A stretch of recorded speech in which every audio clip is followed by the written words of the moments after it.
Okay, welcome back everybody. We are going to work on project 2.1, read the button. And so, the description, the common table lamp uses LED lights and buttons, this is by today's standards, which can control the light on and off by pressing a button. Until a long time, not too long ago, lamps operated on AC. So, LEDs need DC. It's a very low voltage. You can't feed 120 volts AC into an LED. It'll just blow it up. But what that means is older lamps that just use two wires, to light a light bulb and AC voltage, just like the lights in the ceiling, right? In your ceiling fan, for example. That AC has to be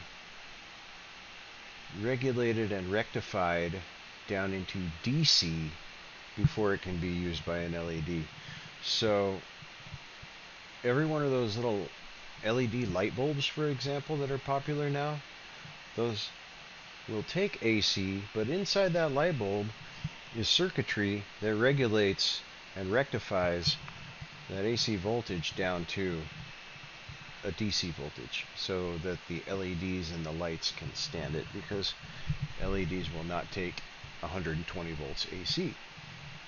It's kind of important to know. So a table lamp at home probably uses LED lights by today's standards, but they did not always. And it wasn't too long ago. Okay. We'll work to read the status values of the button and display it on the serial monitor. That's cool. So as to see it intuitively. So our button principle.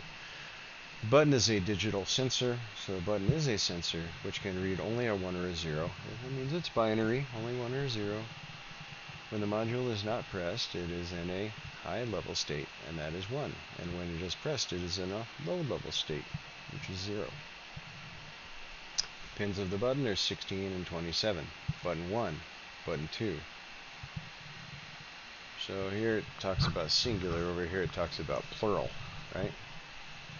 And this is our test code. We're going to define button 1 at pin 16, define button 2 at pin 27, and then our setup method doesn't return anything. There's no return here. This could be an integer, depending on what it's supposed to do. This could be an integer. This could be a string. It could return a sentence, characters. It could return a number, but we don't need it to return anything. So that's why it says void. Setup is the name of the method. Okay. And so this method is just going to run serial.begin 9600. That looks like a baud rate. I'm guessing when the serial starts up, it wants to initialize at a 9600 baud rate. That's my guess. Pin mode, button 1 is going to be an input. If you remember, the light was an output, right? And pin mode button 2 is also an input. And then after the setup initializes, then we go into our loop, and we have a Boolean. We have a Boolean. We're establishing a Boolean, right? And we're calling it button 1 value. And that is going to be set to read a digital signal from button 1. So this button 1 value is going to change as the state of button 1 changes.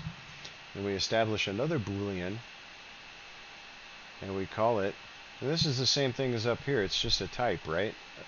Like, this could return a Boolean to us, a 1 or a 0 if we wanted it to, but we don't. It's going to just read it to the display. So we're going to establish another Boolean, and we're calling it button value 2. It's a variable, and the type of the variable is a Boolean. And we're going to set that value to digital read the value of button 2. So we're setting this value to a method, and inside that method is overloaded with button 2. That's what we want. Could we also write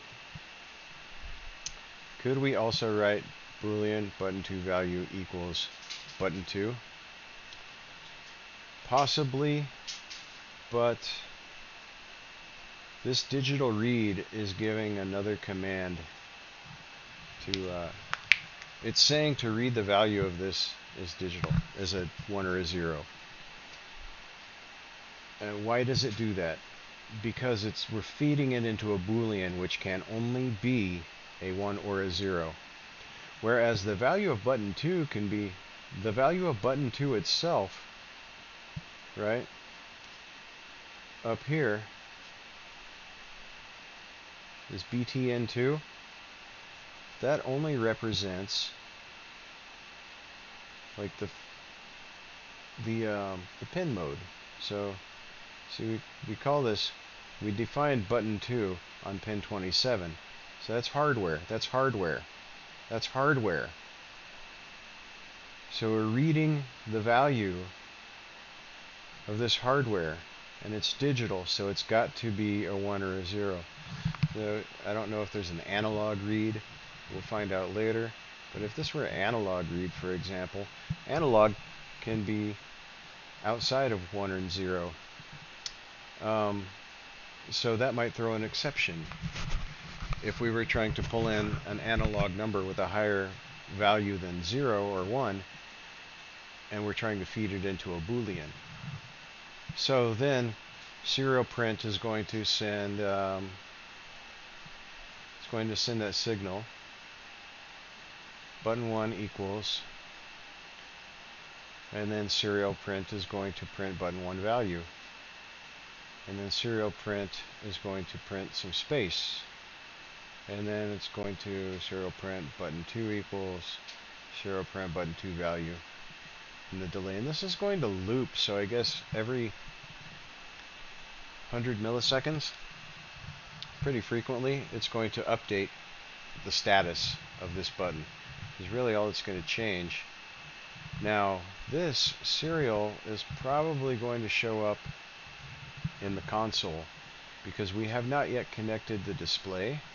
So anybody, if you think it's going to show up on the display itself, like this thing, that would likely be mistaken. It's okay though. So let's set up our methods here, make it look clean. Okay, let's put that in there. Oops.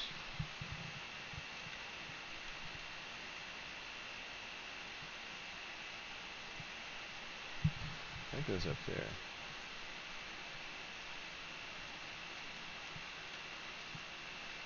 Okay, so that looks good.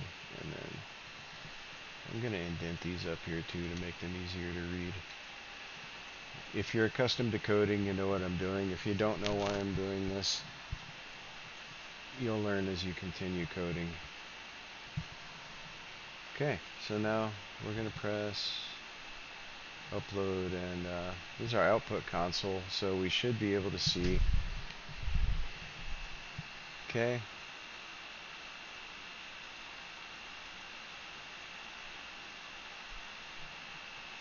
And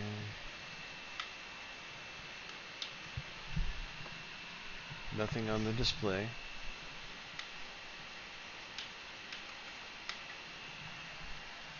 Where does the serial print to? Serial. I don't see like anything really happening. So let's look at what's happened in the console. Sketch uses 29 program storage space. That's fine. Connected features. Oh, so this is our ESP32 and our chip type. These are the features: Wi-Fi, Bluetooth, dual core, 240 megahertz. That's our speed. Calibration, fuse, coding, crystal frequency, 40 megahertz, and a MAC address. That's cool. Uploading, finisher, change baud rate. Changing baud rate to 921,600. Interesting. Okay. Flash will be erased from. These look like registries, like registers. These look like machine language, assembly language, where everything is just like hexadecimal is a step above ones and zeros. Everything's in hexadecimal. So we're writing. Okay, so these refer to those up there. Okay. So, oops. Try and pull this back down here. How do I?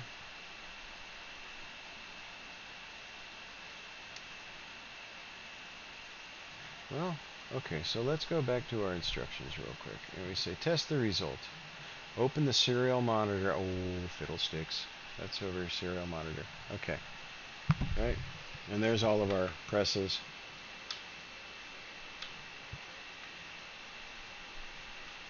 So you see, as I'm holding it down, button 1 is zeros while I'm holding it down. But this method is continuously updating. Technically, I should call it a function. And I know nobody really cares about this. I keep saying the word method because I really am accustomed to working in things like C# and stuff like that. But in JavaScript, for the most part, in general vanilla JavaScript, you would use the word function instead. And what is the difference? Glad you asked. A method is a function, but it's a type of function. And a method exists in a class or an object. And in C#, for example, or Java, there's always a main method. It always starts out void main method. There's always a main method. So everything exists within that. Everything in the script exists within the main method. That means that every function that exists inside that main method is called a method. Now, converse to out here, what you see is this is a function. Now, this is our setup function, but it's a function because it's not part of a class. It's not part of an object. It's not part of anything. It's by itself. So, and this is a function. So I do use those words kind of interchangeably, but there is a use case. What are we looking at here? So that was kind of rambling a bit, but back to what you see, we're pressing our button 2 there, and we're going from 1 to 0. Now what can we do? This serial print is supposed to put more spaces in here. Watch this. So now we're going to go ahead and upload this.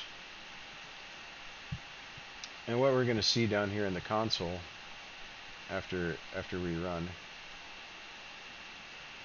get the serial monitor back open. Okay, now you see how we have more space between here because we adjusted this. We put white space in here. And since it's between the quotes, it didn't get eaten up. For example, this white space up here, it's going to get ignored, but this white space is in quotes, so it won't get ignored. And that white space got transferred down here to put space in between button 1 and 2. Can we push them both at the same time? Yes, we can. Doesn't matter. Okay. Yep, so that's our buttons. Now, what have we done so far? In the one exercises, we did outputs. And in these exercises, the project 2 exercises with the buttons, we're doing inputs. Right? So outputs are things like LEDs, buzzers, motors. A motor is an output device. Input devices are things like sensors, buttons, RFID takes an input, motion detector takes an input, and those control the outputs. So anyway, I'm just kind of rambling about stuff, but yeah, this is a success. This is how this is going to work. And next video we're going to do the table lamp. So thank you for joining us today, and we'll make it to the next video.